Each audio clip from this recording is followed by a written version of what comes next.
Tea time, yeah, making a difference, one cup at a time. Tea time, yeah, this is tea time, yeah, making a difference, one cup at a time. Tea time, so be sure to grab your tea, grab a seat, and tune in to Miss Liz. Tea time, making a difference, one cup at a time. Tea time, yeah. Tea time, time, time.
Well, good afternoon and welcome back for the second tea time of this week on this beautiful Thursday. And this afternoon, I am joined with Lynda Faye Schmidt. I think Schmidt.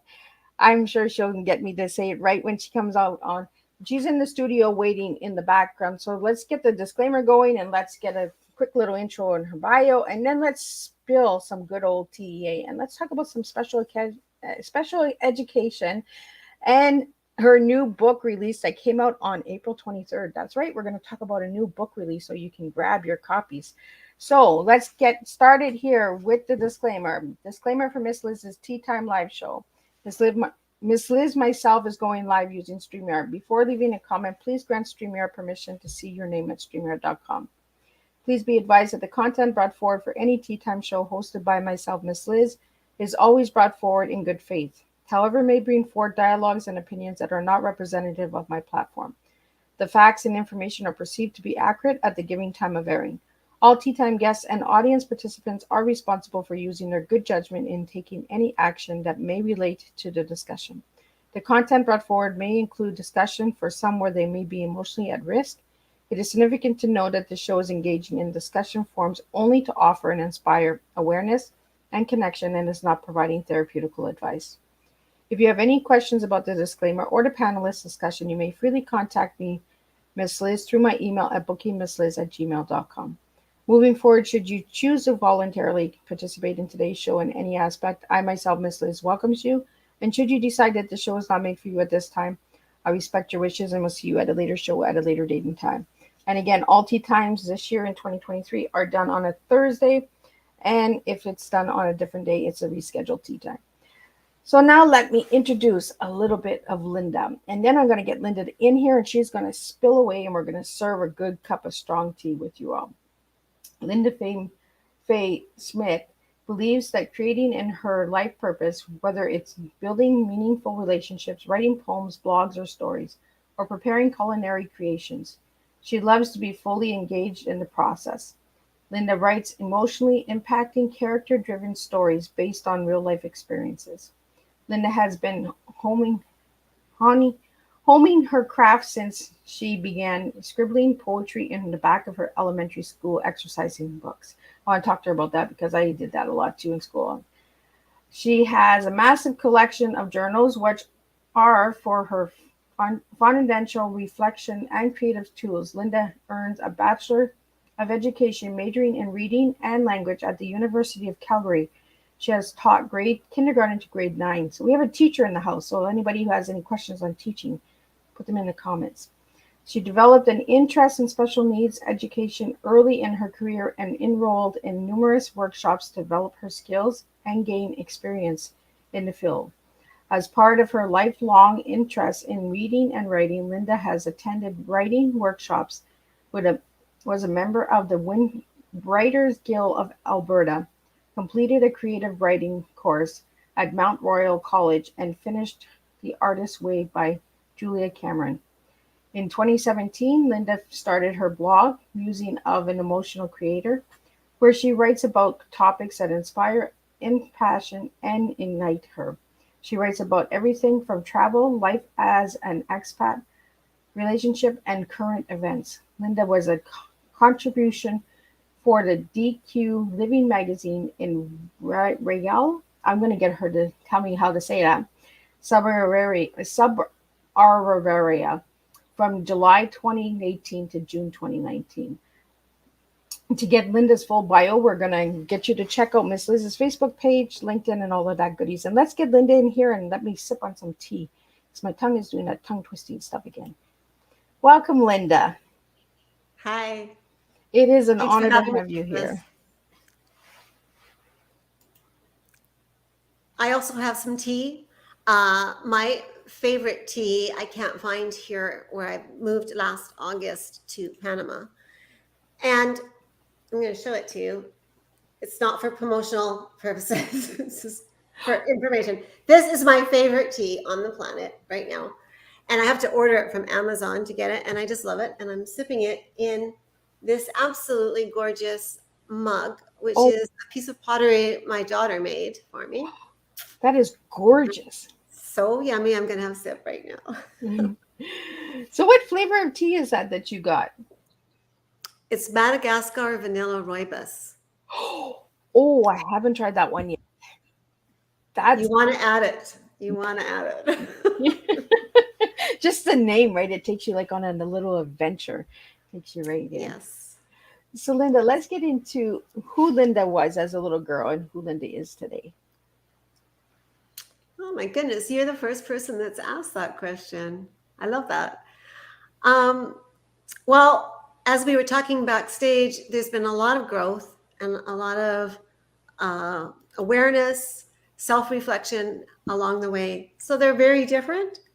And at the same time, they're the same person. Because I do believe there is a core you that is unique. You are the only one made that way, just like snowflakes. And that carries with you through all of your experiences, and it shades them through your own perspective and how you approach life.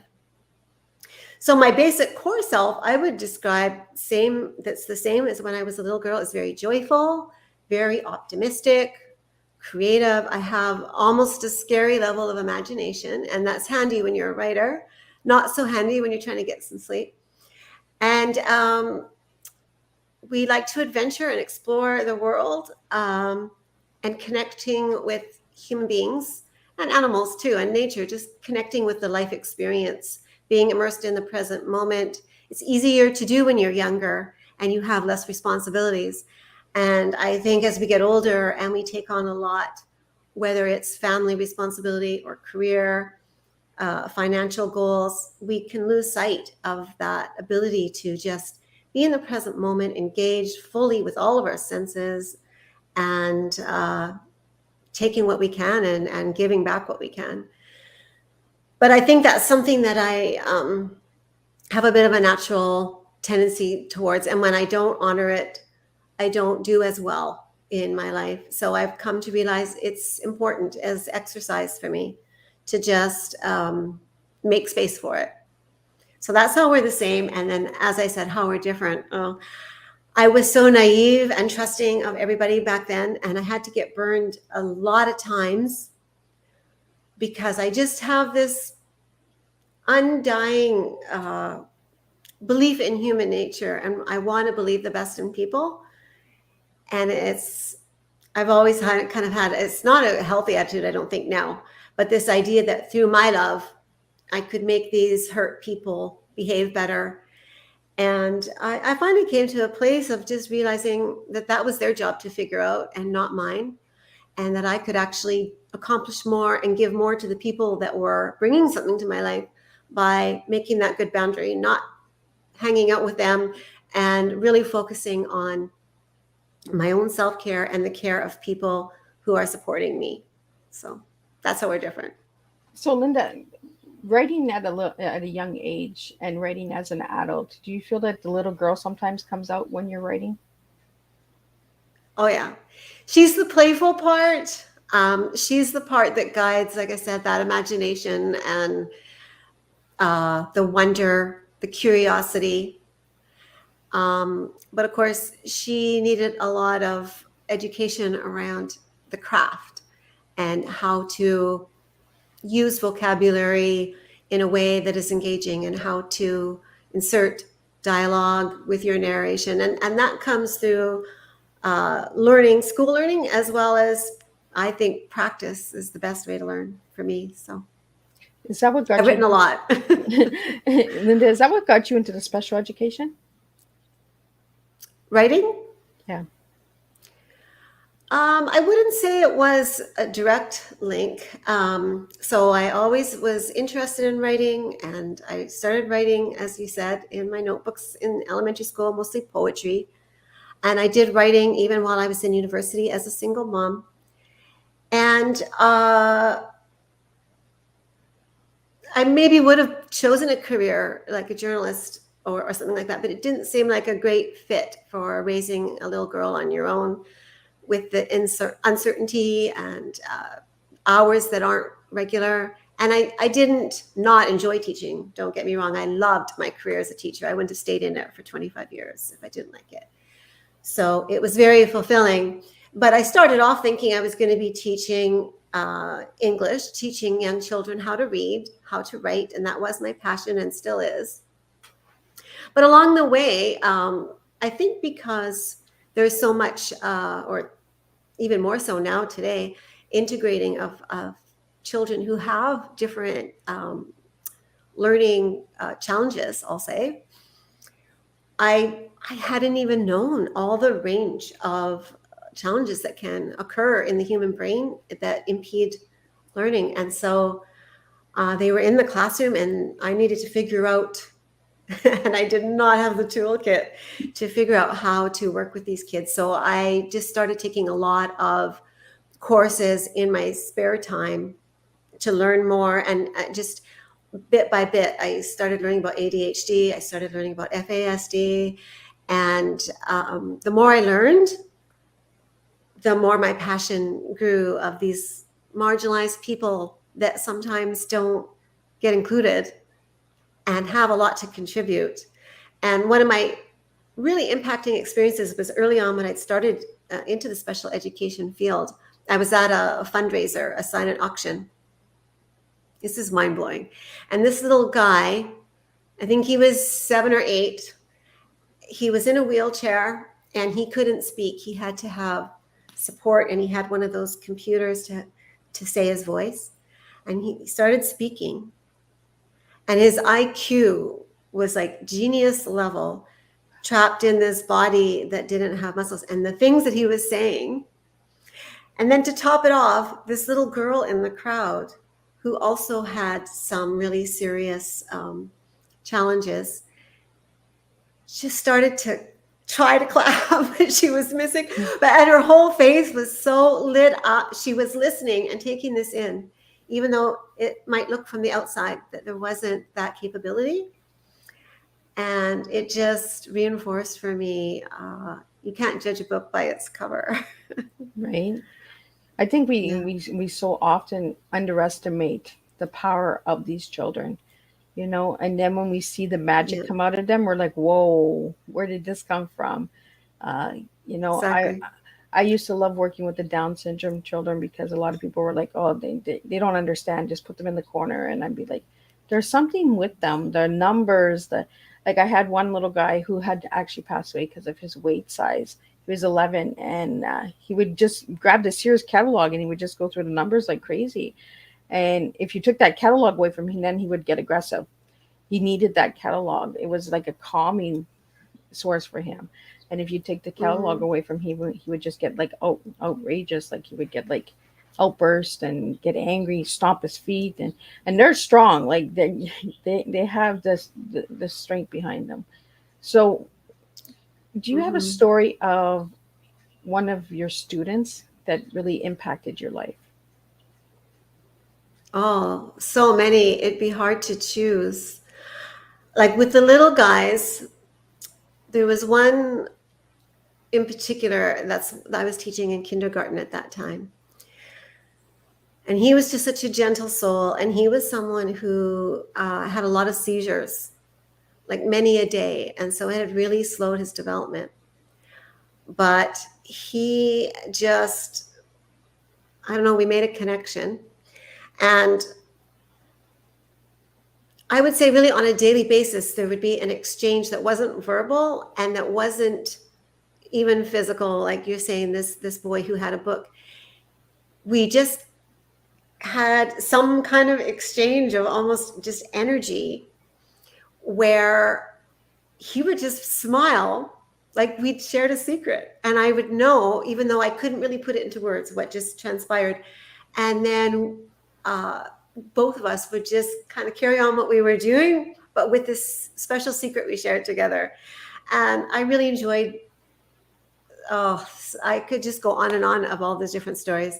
But then I would say later on, I changed into working with teens who had emotional and behavior difficulties, as well as a lot of learning challenges. And I created a lot of close relationships with those girls. But the most impacting time for me was when the school recognized me making this connection with these young girls, and they were feeling witnessed and seen and capable.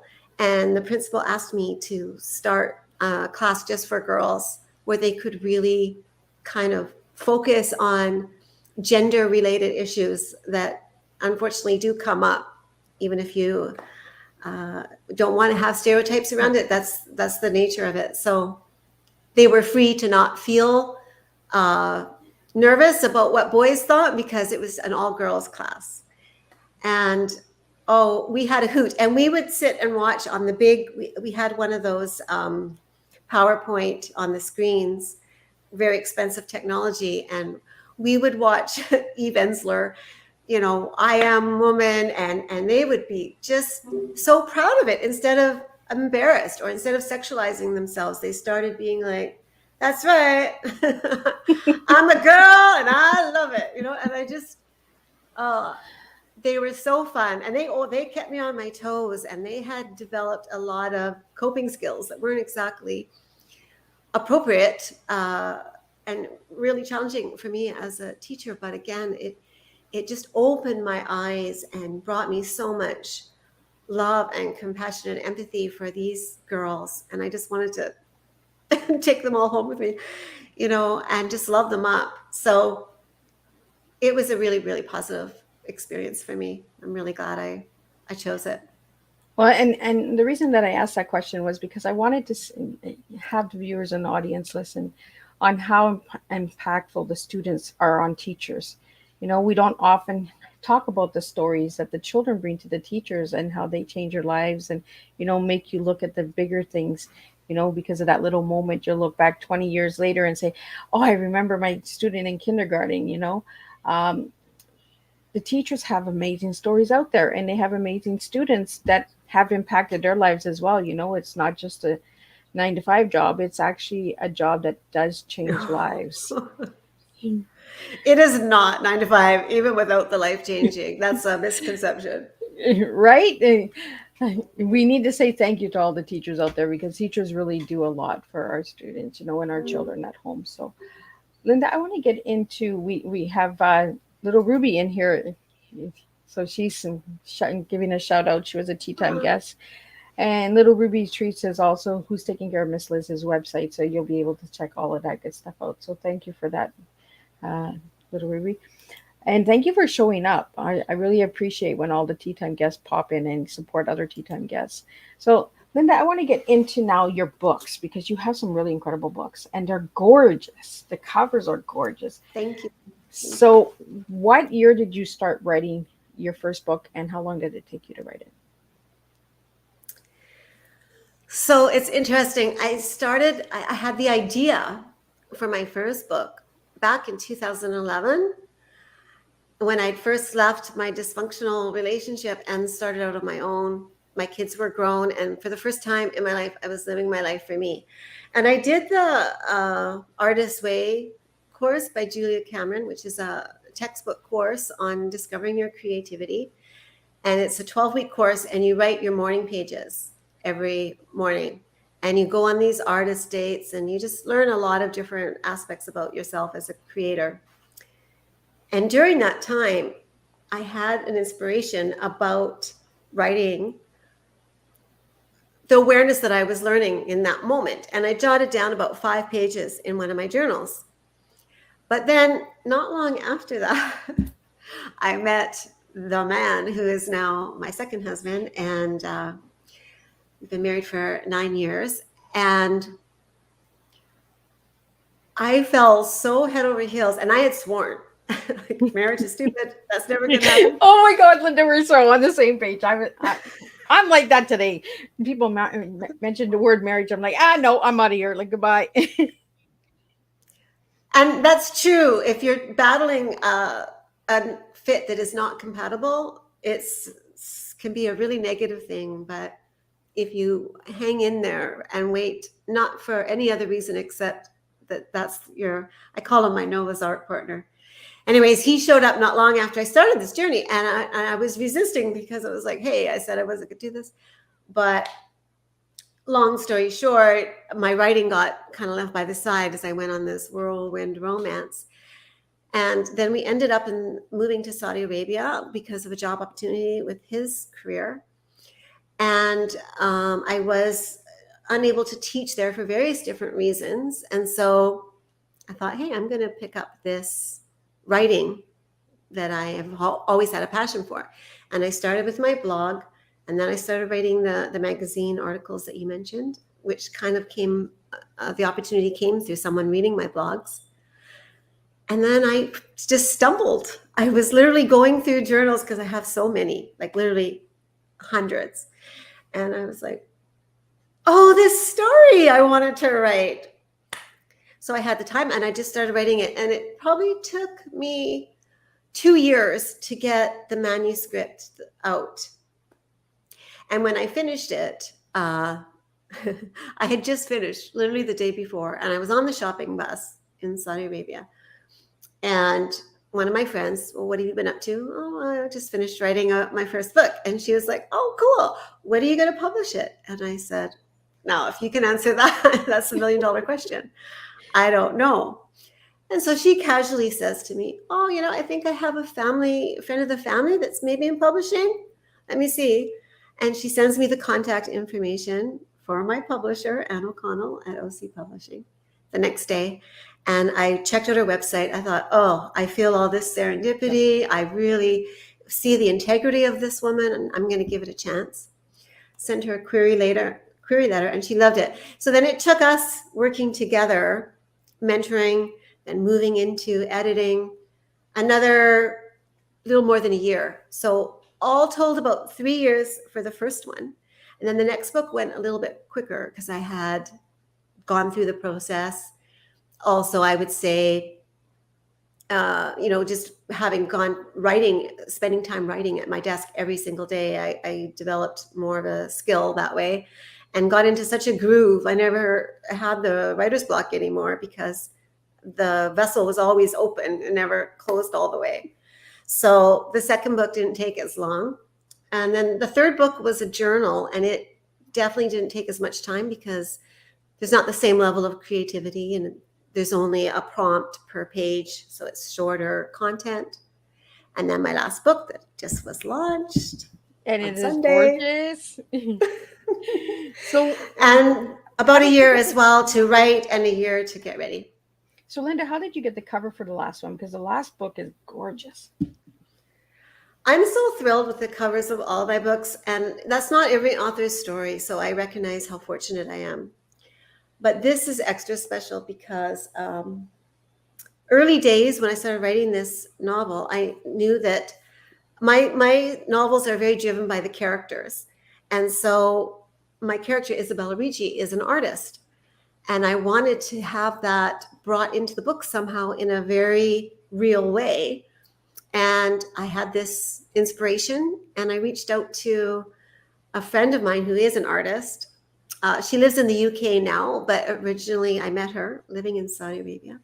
And I said, hey, Ria, her name's Ria Carnell. How would you feel about collaborating with me to make a sketchbook journal entry for each chapter of my book I'm writing? And she was so in there right away of, I'd love to. Because she really feels like adult books are limiting with art. And she feels like there's a real place for that for adults and not just children. And so we did it. And now I'm finding out, I just found out today that apparently this is some new trend, but that blows me away because I'm usually like 10 years behind the trend and thinking it's new. And everyone's like, actually, it's going out already. But this book is, there is chapter art at the beginning of each chapter that is representative of my character's sketchbook journal. So that's chapter 1. And they're pencil drawings, but they're just absolutely stunning. I think she's so talented. And I mean, she shows her art in Oh, wow. the art world. So Wow. isn't that great? Gorgeous. So we're getting an yeah. inside scoop. So grab your copies. Like, that is Yeah. nice. We don't see pencil drawings anymore either, right? We see like all the colors and digital It's art true. and stuff like that. So that's really different. Mhm. So you're bringing that back, you know. And who cares about the new trends? You know, bring back some of those old trends because they work good. Do what works for you. If it looks out your trend, great. But yeah, I'm never going to write to a trend or to a market, or that's not my style. And I'm not saying that it's wrong to do, but it's important that you follow your own drum.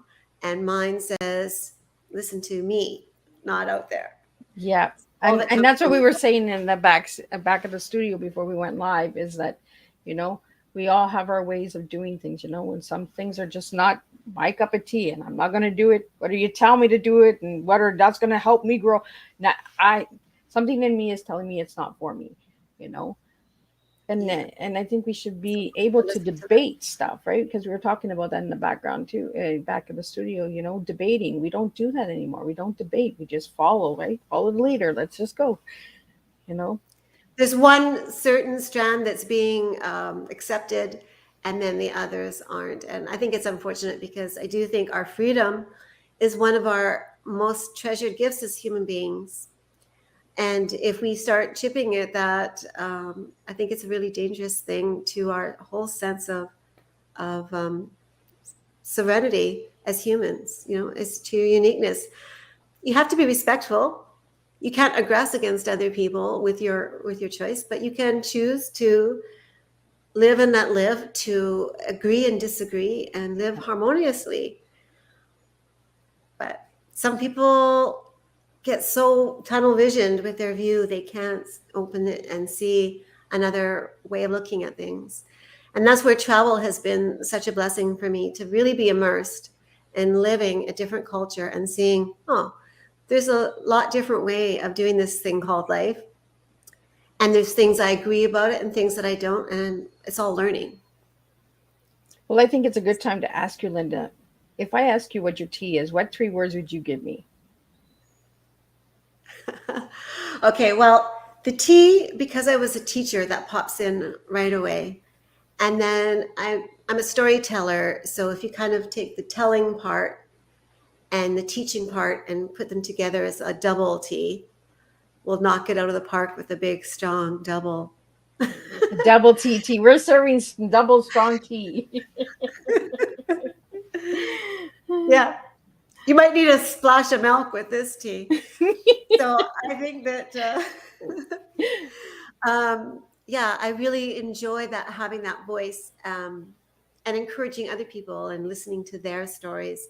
And, you know, I weave in other people's stories through my characters, and it doesn't matter that it has their name attached to it or not. It's important just to get out what their belief is or what their experience has been, so that people can realize that there's so many things that you can't understand when you haven't walked through their shoe, but you can get a glimpse if you read about it.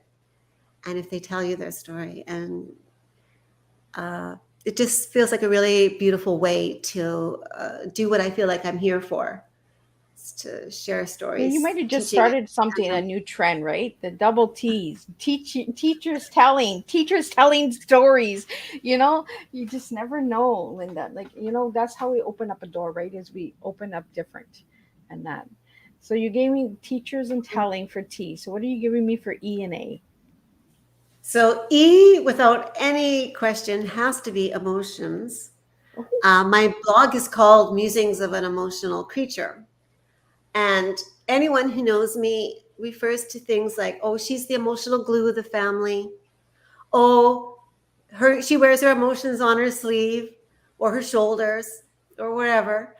Oh, you can tell how Linda's feeling 3 seconds into the conversation because her emotion colors her language. I've been told I'm too sensitive, but now I just embrace, if you can throw another E in there, double E, I embrace my emotions because they're mine. And I think I do it in a respectful way. And I take ownership and responsibility for my thoughts and my feelings. But when I keep them inside, especially the hard ones, they just erode at my well-being. And when I express them and let them go into the universe, the freedom that I feel, the lightness, it's such a gift. And in conversations with people that I trust and on platforms that are particular for that, where I know that there's a level of professionalism, it's a great way to just unpack some of that and be heard and hear them, and that sharing, it binds us together as human beings. And then the A, another thing that I'm really passionate about is the authenticity.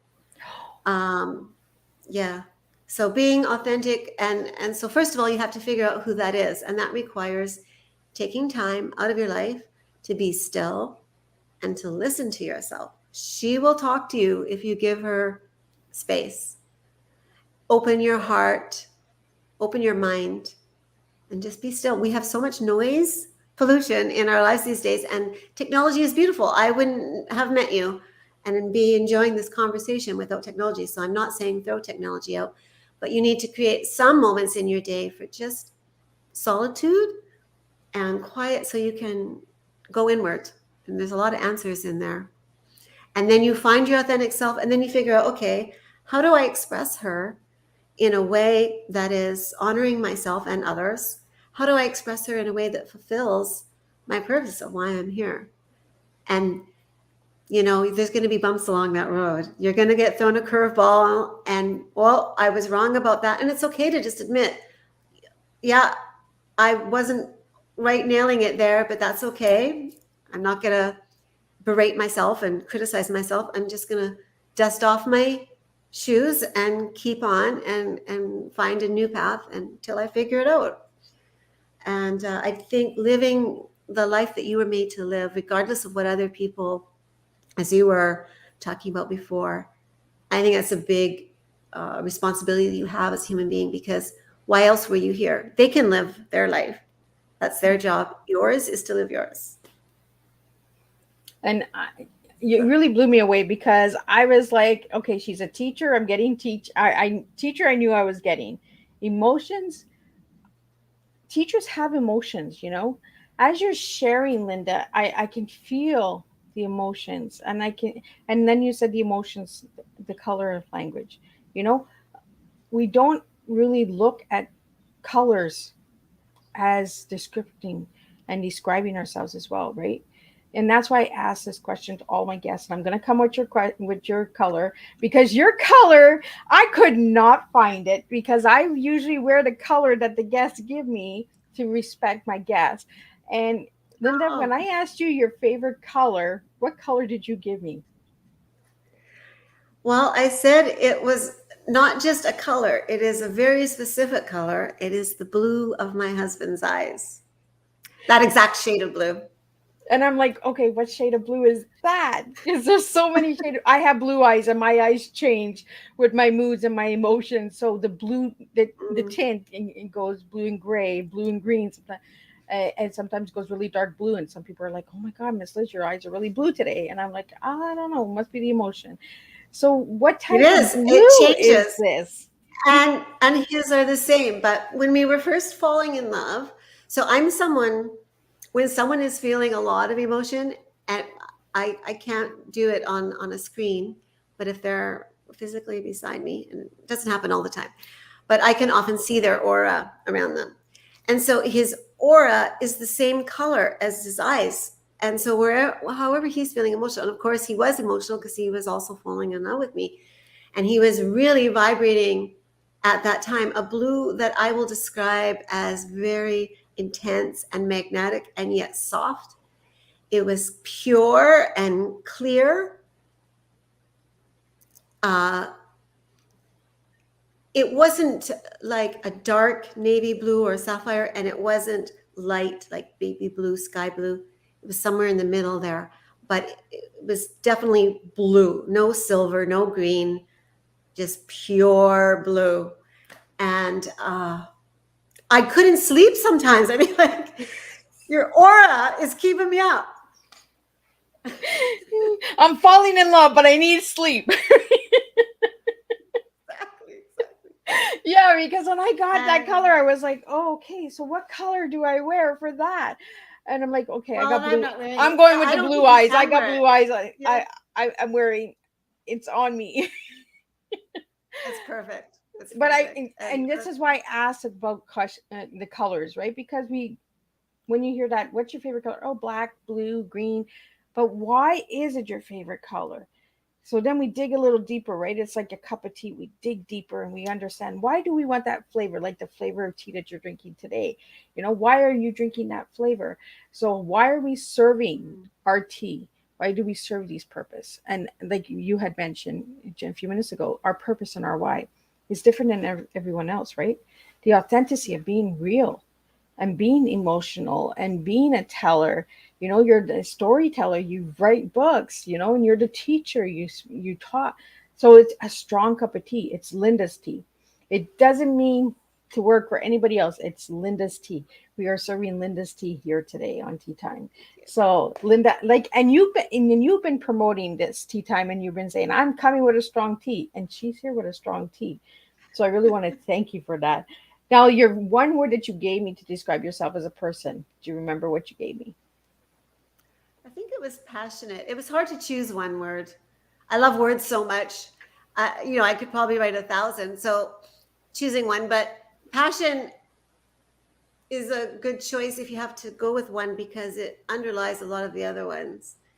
I'm passionate about the other things. And I just, like I said, about being emotional, I feel everything so deeply. And I just care so much about life, you know? And as I said, there's so many. I'm so passionate about people learning to live in harmony, about peace, and about respecting one another. I'm so passionate about equality for people and everyone having their voice and their right not taken from them to exist on this planet. I feel like we have too many rules and laws that keep us from connecting and becoming our authentic self. Um, and rules have their place. I like to have a few as well, but I don't know. I just feel that uh, when people have space to become, they will fill it, and when they're boxed in, they will shrink to fill that. And so I just want to open the space for people to shine their light. I just feel like if everyone was supported to shine their light, the world would blow your socks off. Right? I feel Yeah. the same way. If everyone started serving their authentic tea, be themselves, just serve it and spill it and make a mess, be you, you know, the world would be a beautiful place. The colors, it would be like those blue eyes that you described. Like it would be magical. It would be intense. It would, you know, magnetic. It would really open up, I think, humanity. And that's what we're missing is people are so programmed and so socialized that they're losing who they are as individuals. And we really need to just start serving a strong tea. And we have a comment here from Little Ruby's Treats. LL, a strong tea. Lynda brings a double strong tea. And this is what we do is we serve strong tea in this house. And we don't serve a beverage. We serve the tea of life. And Linda's tea is really strong. It's in her story. It's in what she does. She's a teacher, she's a writer, so she's telling you a story. The words really do matter. The words really express who we are as individuals. Lynda, we have a question here that came in. Do you like eye contact? Do I like eye contact? Yeah. Yes, absolutely. Can you tell us why you like eye contact? That's a weird question, but okay, I'm going to go with it. Well, to me, your eye is your window to your soul. So if you are going to, first of all, seek that in someone and then also be open to receiving it from another, you're being vulnerable. You are opening yourself up to be seen. And so I think it's important that we stop looking away from a person and looking right at them and saying, with the way you look at them, I see you. You are seen. You are witnessed. Yeah. And I think it goes with a lot with your story and your story, your life, seeing me for who I am. You spoke about the emotions. A lot of people said you're emotional, but that's who you are. See me for who I am. I'm emotional, but I'm a beautiful person. We really need to start looking at ourselves as this magical individual piece of glass and just look at the reflection of ourselves. When we start looking, and it's like the eyes, right? The eyes are like glass. When you look into the eyes, you actually see the vision. And I feel a beautiful poem coming from you, Lynda, or a book coming from this tea time, because there's just so much opening and pouring. I want to get into the culinary creations. So are you like into big special meals, like colors, flavors? What do you do when you create one of your meals? Well, the passion comes in there, and all that feeling of things, like you said, the colors and the textures. Food to me is sensual, and it's the food of life, and it connects us. We gather over food and drink in ceremony and in families to celebrate, and so there's comfort foods from your childhood, and then there's foods that bring out your surprise because, I've never had that spice before, and someone get me a glass of water. And there's just textures that you maybe enjoy and don't enjoy. So I love experimenting with food, but I'm actually fairly skilled in the kitchen, and I can create a lot of different culinary dishes all the way from savory small bites and main courses and even desserts. And so, for example, in February, we had friends of ours come and visit us here in Panama. They'd been wanting to come to Panama anyways, and when we moved, it seemed like a good excuse. And we met them in Saudi Arabia, but they're from UK. And as part of my gift to them of coming and staying with us in their home, on their last day, I made a farewell 5-course meal with pairings. So I also enjoy wine. And so we had to start. I made some grilled vegetables that were all beautiful, bright colors. I had eggplant and red peppers and mushrooms and onions and tomatoes, all grilled with just some olive oil and some light seasoning, some Mediterranean sea salt and cracked pepper, and just let the vegetables kind of speak for themselves. And we had that with a sip of champagne. And then I made from scratch a roasted red pepper soup that had a little bit of punch, smoothed out with a bit of cream in the middle and some crushed basil. And with that, we had a white wine. I can't remember. I think it was maybe a Sauvignon Blanc. And then we had the main course was a mixture of different choices barbecued on the grill that I served with a mushroom gravy and some scalloped potatoes and some steamed asparagus with garlic and butter. I'm getting hungry. And a glass of red wine with that. Where's the virtual slide me a plate? Yeah, right? So it was very well received. I really enjoyed it. I made his favorite dessert was creme brulee. So we had that. And then some cheese and port to top it all off. And actually, I couldn't drink my port. I had enough by that point.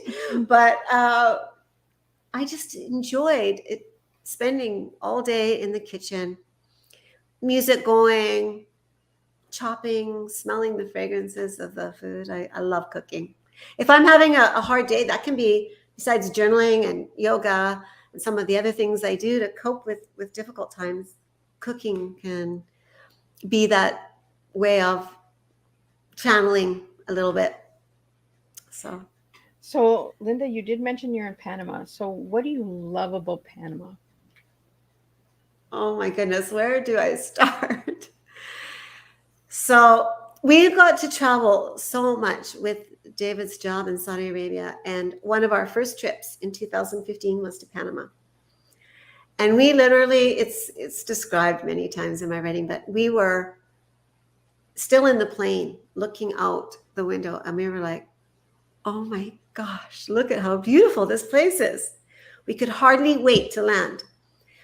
It's got this really spectacular skyline, city line with the skyscrapers right on the ocean.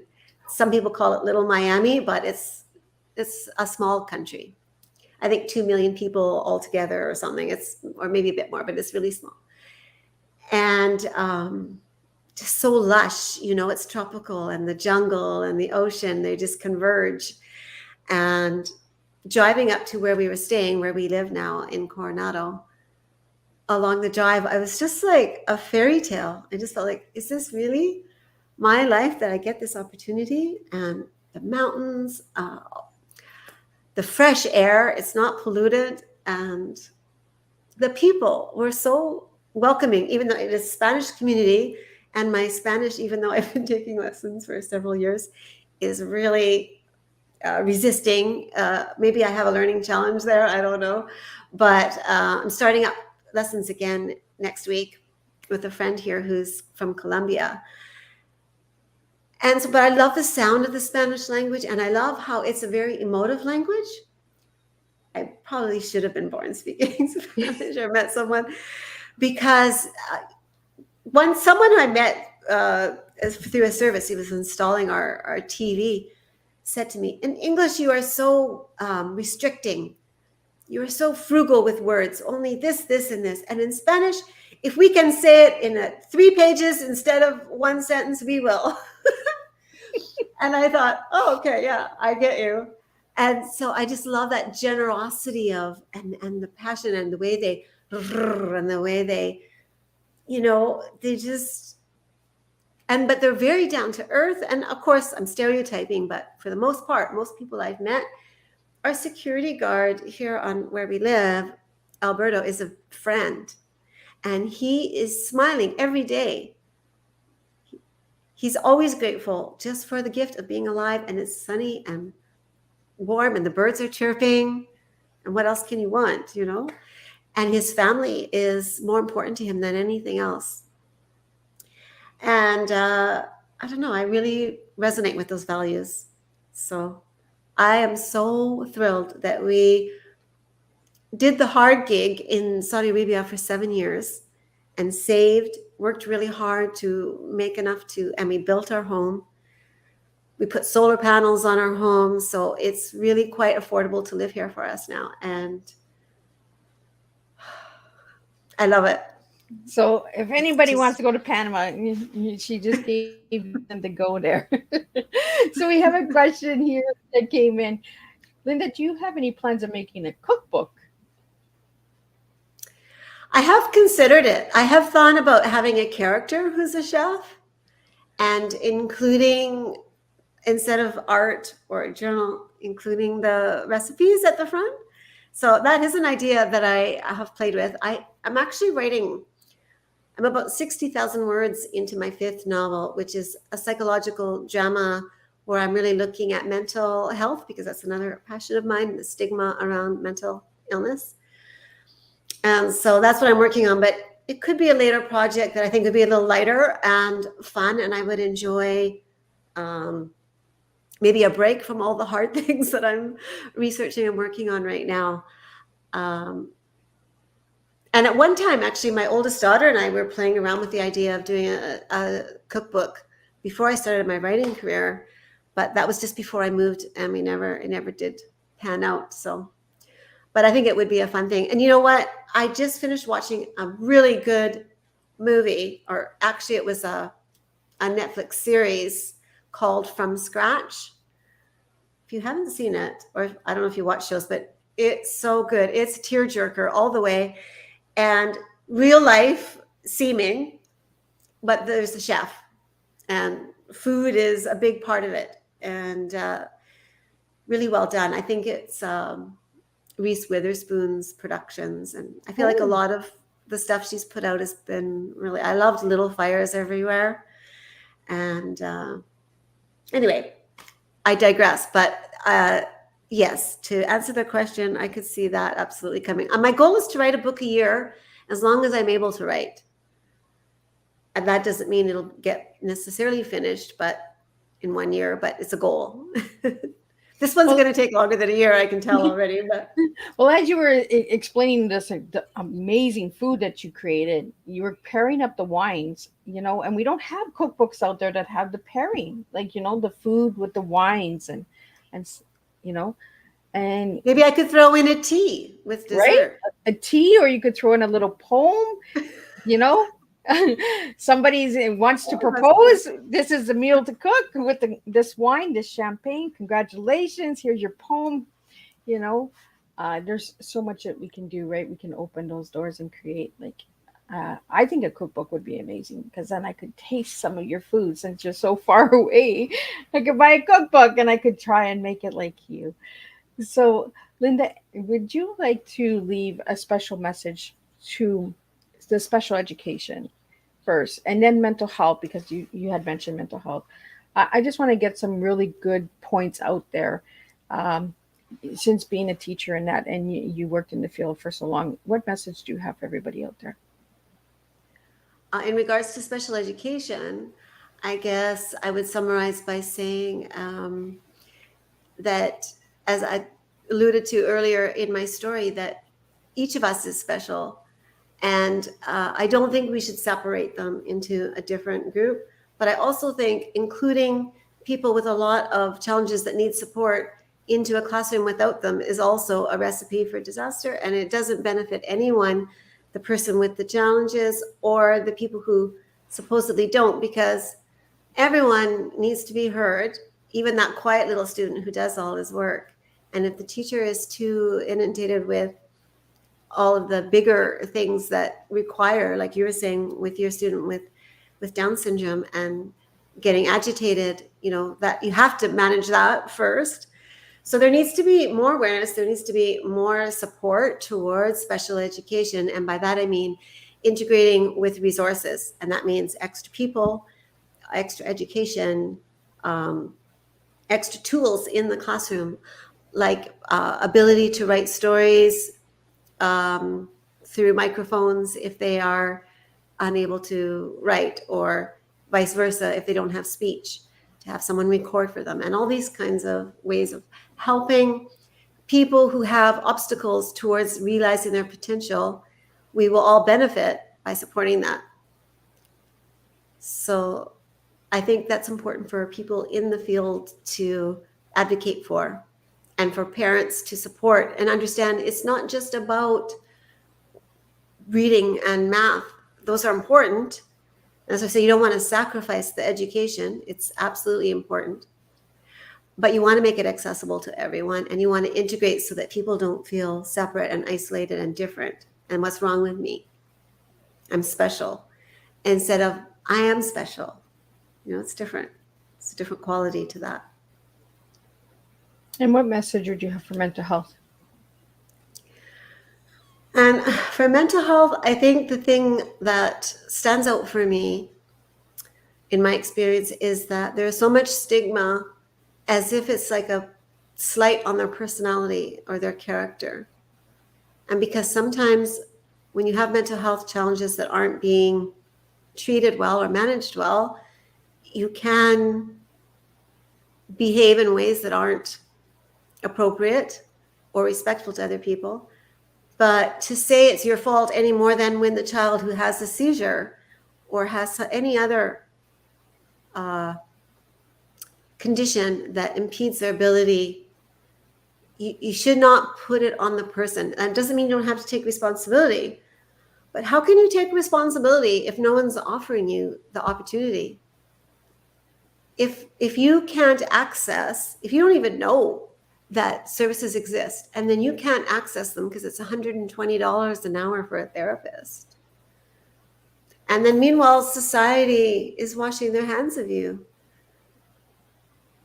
and you're alone, and there's so much aloneness where people are not only just a little nuclear family instead of a village raising a child, but so much single parenting because one of the parents is dropping the ball for whatever reason. And maybe there's a room for a compassion, but in the meantime, here's this little one. And again, we just sort of leave it to them to resolve. And I really feel that whether it's mental health, whether it's a learning challenge, whether it's opportunities that you don't have because of your background, we need to support one another much better than we are to access the things that we need to reach our potential. And with mental health, I do think there are ways to deal with it and manage it effectively, whether it's through medication, whether it's through therapies that are things like art therapy, yoga therapy, talk therapy. There's so many different ways to address it. And you find the one that works for your unique self, as we talked about the authenticity. But, it has to be within reason of price point as well, or else you're excluding. And I know it's a lot to chew when you look at it and think, where's the money coming from that? And the government's already in debt. But I think there's ways to redistribute wealth from resources more equally. And doesn't the Earth's resources belong to all of us? Right. As members of the planet, right? So let's Right. share. Do some people really need 30 billion that they can't spend in their lifetime? Now, some people are amazing philanthropists and share and do great work, and others are not. And I don't disagree around free enterprise and the right to your own independence. But that's assuming you're starting from an equal playing field, and we aren't. So that's being naive about the reality of life. I'm fortunate. I was born in Canada where, we are strong and free for the most part. But other people, through a roll of the dice, are born somewhere else. Whenever I get really heavy with feeling all of this, though, Liz, I like to take a step back, take a deep breath, and remind myself I can trust in life. It's unfolding exactly as it should. And I don't need to get myself in a knot. I can just keep putting one foot in front of the other, standing up, being my best every day, and that is enough. If we all do that, we'll find our way somehow together, I think. And I really want to thank you, Lynda, for sharing that. This tea time has been a really strong tea. It's been a very, very emotional tea with a lot of emotions, a lot of feelings, a lot of good information, a lot of good resources. I really want, when you're listening to this tea time, listen to it. Listen to it a few times because there's a message in the different moments. Lynda, I really enjoyed this tea time with you. we got so much in common, so much that resonates, and I really enjoyed my time with you. So if anybody would like to grab your book before we wrap up, where can they grab your book? Because your book just came out on the 23rd, so we want to get that book out there. It did. Thank you so much. I do want people to read this book because I think it's quite inspiring. And it talks about all these things we've been discussing in a unique story of Isabella Ricci. And it's available. You can go on my website and all the links are there under my books, or you can go directly to Amazon, Chapters, Indigo, or Barnes & Noble. It's available on all those great retailers online. You can get it delivered right to your door. And if you put in Lynda Faye Schmidt, you can find me on YouTube. You can find me on social media. You can connect some way. And I'm just like you, Liz. I love to hear from people. I love to share stories and ideas and engage. So that's the best way. Drop me a line. You can sign up to email, receive a blog every month, or whatever suits you. Follow your voice, what whispers to you. Well, thank you so much, Lynda. It was an honor to have you here. And I want to give a special shout out to OC Publishing and O'Connor's for giving this incredible guest to me today to share her and spill her tea. The teachers telling emotions, embrace, and authenticity. So you just never know what kind of teas you're getting when you come to Tea Time with Miss Liz.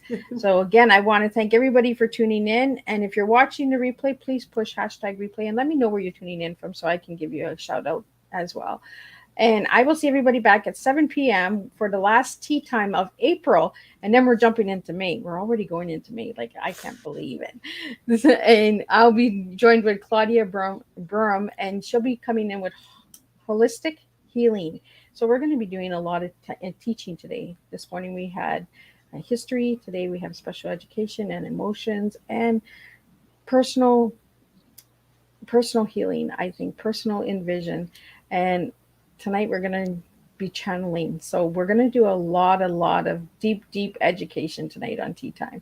So again, you're going to sleep well. I will. Yeah, I always sleep good. Fridays are my day to rest. So anybody wants to reach Miss Liz, Fridays are off. Catch me on Saturday or Sunday or the rest of the next week. But Fridays are my day off. So I want to thank you, Lynda, for joining me on Tea Time. And thank you to all the viewers and supporters of Tea Time. And I will see you all at 7 p.m. Lynda, don't leave. I will just close the live.